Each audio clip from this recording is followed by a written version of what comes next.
Bien, para poder entender mejor cómo funciona la técnica de la cromatografía de gases es importante tener en cuenta que esta técnica se basa en un principio de separación de componentes de una mezcla gracias a su diferente afinidad por dos fases, que en este caso se trata de una fase móvil gaseosa que actúa como portadora y una fase líquida estacionaria que está recubriendo el interior de una columna. Como podemos ver en la gráfica, el cromatógrafo de gases se encuentra constituido por diferentes componentes en donde todo el proceso inicia con la inyección de la muestra, ¿no? En el equipo de cromatografía, la muestra, que puede estar en estado líquido o en solución, se introduce en una zona llamada inyector que está a una alta temperatura y es allí en donde el analito pues experimenta una rápida vaporización y se mezcla con el gas portador, que normalmente es helio o nitrógeno, y de inmediato entran en en la columna cromatográfica. Luego, esa mezcla gaseosa que entra en la columna cromatográfica pues inicia lo principal, ¿no? Que es la separación de cada compuesto, en donde cada uno de ellos se va absorbiendo y desabsorbiendo de la fase líquida con distinta intensidad. Algunos pasan más tiempo adheridos a las paredes y se retrasan, mientras que otros se desplazan casi sin detenerse. Esa diferencia en los tiempos que tarda cada compuesto en atravesar la columna es lo que permite separarlos y detectarlos por separado.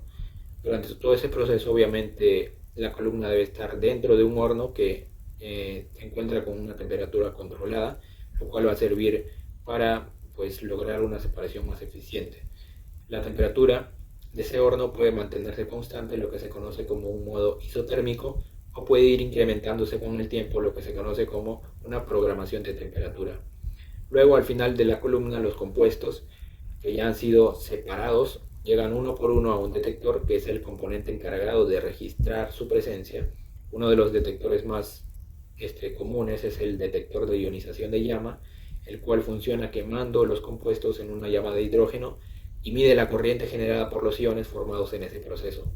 Cuanto mayor es la cantidad de compuesto, mayor es esa señal del detector se genera en un gráfico llamado cromatograma, y ese gráfico representa picos en donde cada uno de ellos es el compuesto que salió de la columna en un tiempo determinado, conocido como su tiempo de retención.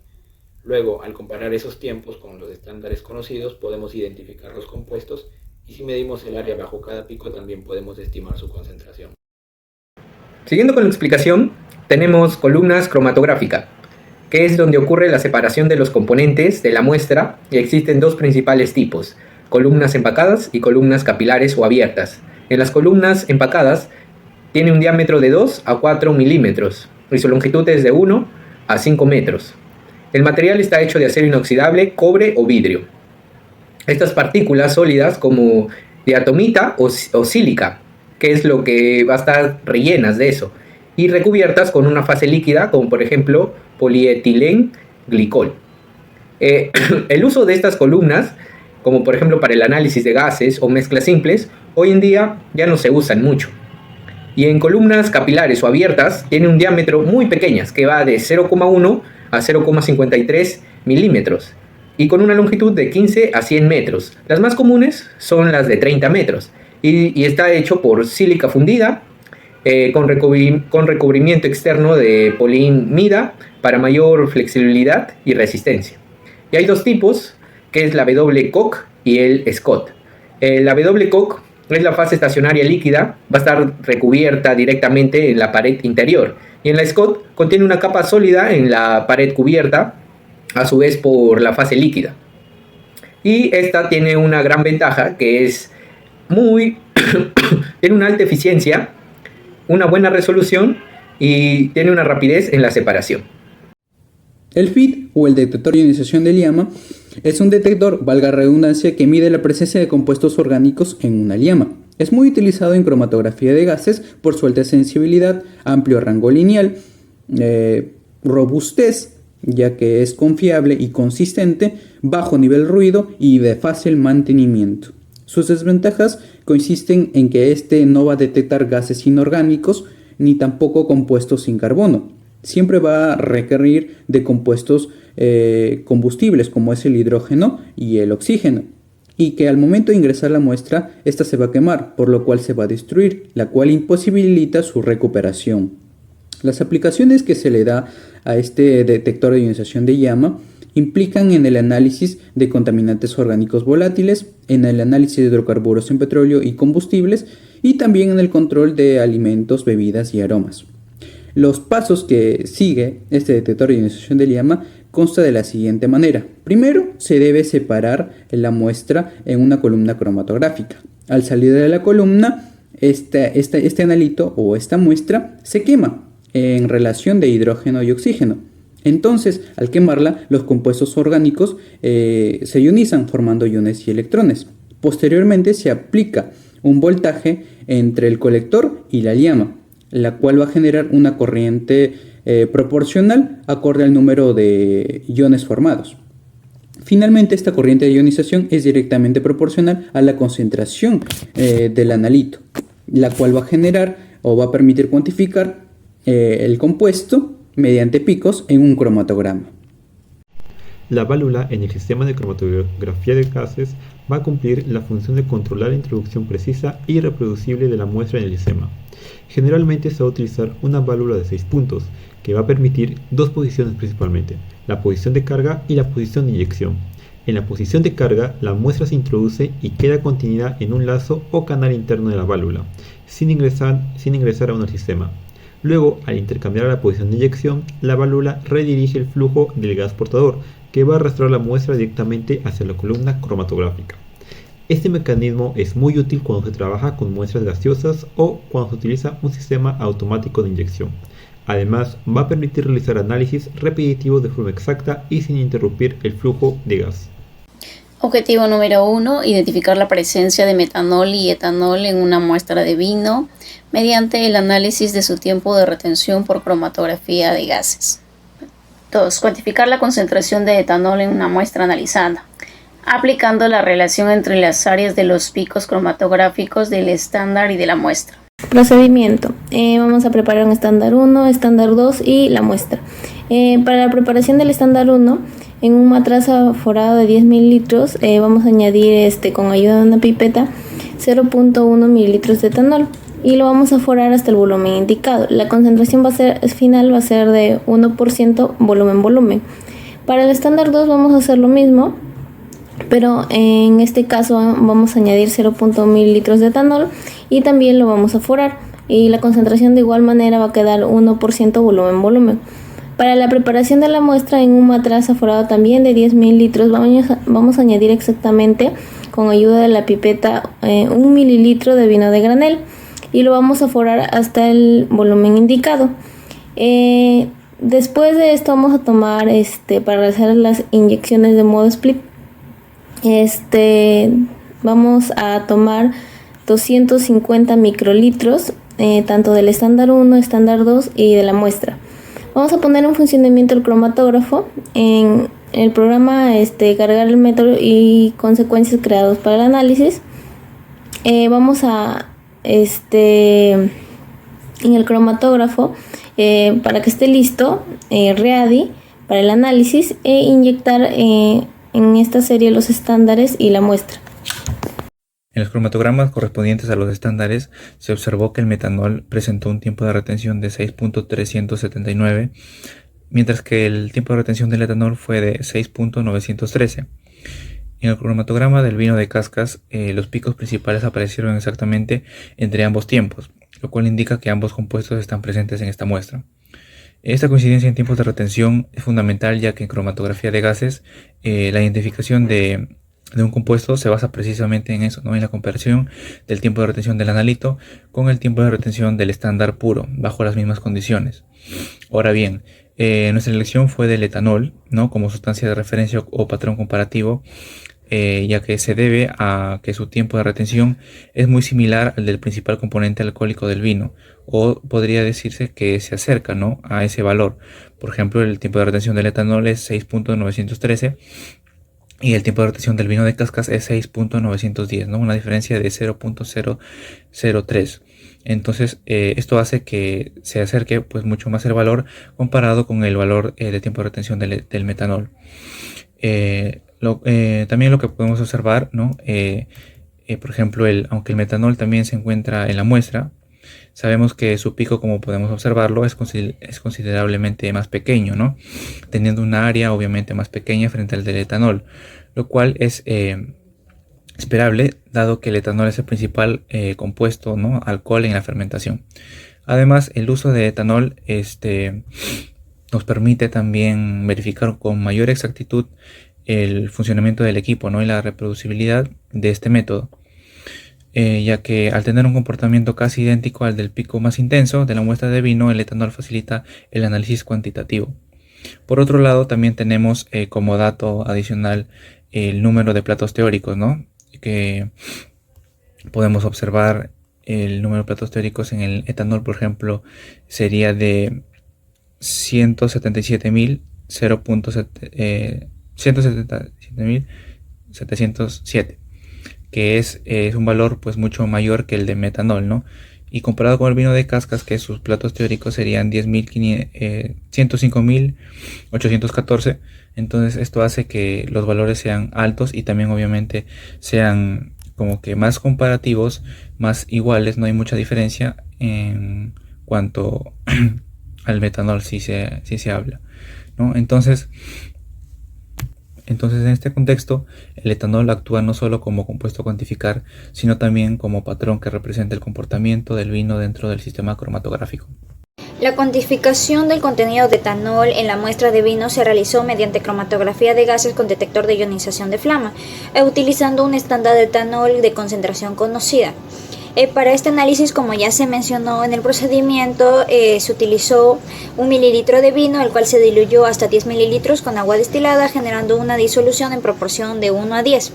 De esta solución se tomaron 250 microlitros, que vendría a ser igual a 0.25 mililitros, los cuales fueron inyectados al cromatógrafo.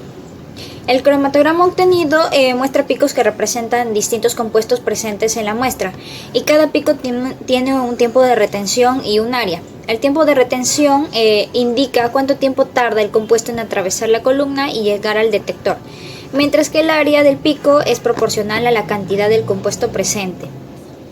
La identificación del etanol se basó en la coincidencia del tiempo de retención entre el estándar y la muestra. El etanol estándar presentó un tiempo de retención de 6.913 minutos, y en el cromatograma del vino se observó un pico a 6.910 minutos, lo que indica con claridad que dicho pico corresponde al etanol. Y bueno, para cuantificar el etanol presente en la muestra diluida, se aplicó la fórmula que relaciona las áreas de los picos del estándar y la muestra con sus concentraciones respectivas, donde la concentración de la muestra es igual a la concentración del estándar por el área de la muestra sobre el área del estándar. Y reemplazando estos valores nos da que la concentración de la muestra es igual a 0.22% volumen-volumen. Pero esta concentración de 0.22% volumen-volumen viene siendo la concentración de los 250 microlitros analizados, ya que esos 250 microlitros es la capacidad de la jeringa. Y para poder determinar la concentración de etanol en la muestra de vino, para esto se aplicó una regla de 3, donde el resultado final fue una concentración de 8.8% volumen-volumen de etanol. Y este valor obtenido de 8,8% volumen-volumen es coherente con el rango típico de etanol en vinos que oscila entre un 8% y un 14% de volumen-volumen. La técnica instrumental que se utilizó en laboratorio es la cromatografía de gases. ¿Y por qué se está utilizando la cromatografía? Esto es porque sirve para la identificación y cuantificación de compuestos volátiles. Como un ejemplo de ello son los alcoholes, debido a su alta resolución, sensibilidad y precisión. Ahora, dentro de la práctica se realizó la cromatografía de gases con ionización de la flama. Este es un detector para compuestos orgánicos como el etanol, debido a su respuesta final con los hidrocarburos oxigenados. Ahora, para profundizar un poco más con los componentes o partes que se vieron dentro del equipo de cromatografía de gases, que el equipo fue el modelo 7890A de Agilent Technologies. Primero Está equipado el cromatógrafo con el detector de ionización de flama. Como bien he mencionado anteriormente, es ideal para la detección de compuestos orgánicos como alcoholes debido a su sensibilidad o especificidad. Este tipo de detector convierte los compuestos que salen de la columna de iones mediante una llama de hidrógeno-aire, generando una señal eléctrica proporcional a la cantidad de analito presente. También dentro del cromatógrafo se utilizó una columna capilar de JIWHPFFAP, diseñada para la separación de ácidos grasos y alcoholes, permitiendo una resolución adecuada entre metanol, etanol y otros compuestos presentes dentro de la muestra que se utilizó, que es el vino. Además, el gas portador que se utilizó es recomendable el helio debido a su inercia y la eficacia para el transporte del analito a lo largo de la columna de las reacciones, sin reacciones indeseadas. Y para completar, el sistema fue complementado con un autosampler Combi PAL GC. El complemento que se refiere con autosampler es un brazo, el cual es mecánico, en el cual va a elegir las muestras y la va a poner dentro de la identificación de toda la máquina. Esto de acá mejora la repetibilidad, precisión y eficacia de las inyecciones. Y ya para finalizar, se emplearon filtros de membrana de 0.45 micrómetros para la eliminación de partículas que puedan obstruir con la columna. Y también se utilizaron las jeringas descartables de 5 milímetros para la manipulación estéril y precisa de las soluciones. A continuación tenemos con lo que respecta a la discusión. Como bien sabemos, el resultado obtenido en la muestra de vino fue 8,8% volumen de etanol. Es importante tener en cuenta que la normativa técnica sanitaria número 177, establecida por el MINSA y la DIGESA en el año 2021, establece los requisitos para la elaboración de vinos y sus derivados en el Perú. Según este marco normativo, el contenido alcohólico mínimo permitido para los vinos es de 7% volumen, siempre que se cumplan las condiciones de higiene e inocuidad durante el proceso de producción. Este parámetro lo que busca es asegurar tanto la calidad como la seguridad del producto final para el consumidor. Como habíamos mencionado ya, en el caso de la muestra de vino obtenida en la práctica, que presentó un contenido de etanol de 8,8% volumen, se observa que este valor está por encima del mínimo exigido por la normativa nacional. Esto significa que el vino elaborado cumple con el requisito legal de graduación alcohólica y por tanto puede ser considerado apto para el consumo humano desde el punto de vista regulatorio. Además, el cumplimiento de este estándar es un indicador de que el proceso fermentativo se realizó adecuadamente, evitando riesgos asociados a productos deficientemente fermentados o adulterados. Y por otro lado, el objetivo de este límite mínimo es asegurar que el vino haya pasado por un proceso de fermentación adecuado, lo que reduce riesgos asociados a la presencia de microorganismos patógenos y garantiza que el producto no ha sido diluido ni adulterado. Un contenido por debajo de este umbral podría indicar un proceso de elaboración deficiente o la presencia de prácticas no permitidas, lo que pondría en duda la seguridad y autenticidad del producto. Asimismo, el grado alcohólico tiene un impacto directo en lo que son las características sensoriales del vino, como el sabor, el aroma, la estructura. Un nivel adecuado de alcohol contribuye al equilibrio del vino y a la experiencia del consumidor, mientras que desviaciones pueden afectar negativamente la calidad organoléptica y la aceptación del producto. Y finalmente, desde la perspectiva de la salud, el consumo de vino debe ser siempre responsable y moderado, ya que el alcohol es un factor de riesgo para diversas enfermedades si se ingiere en exceso.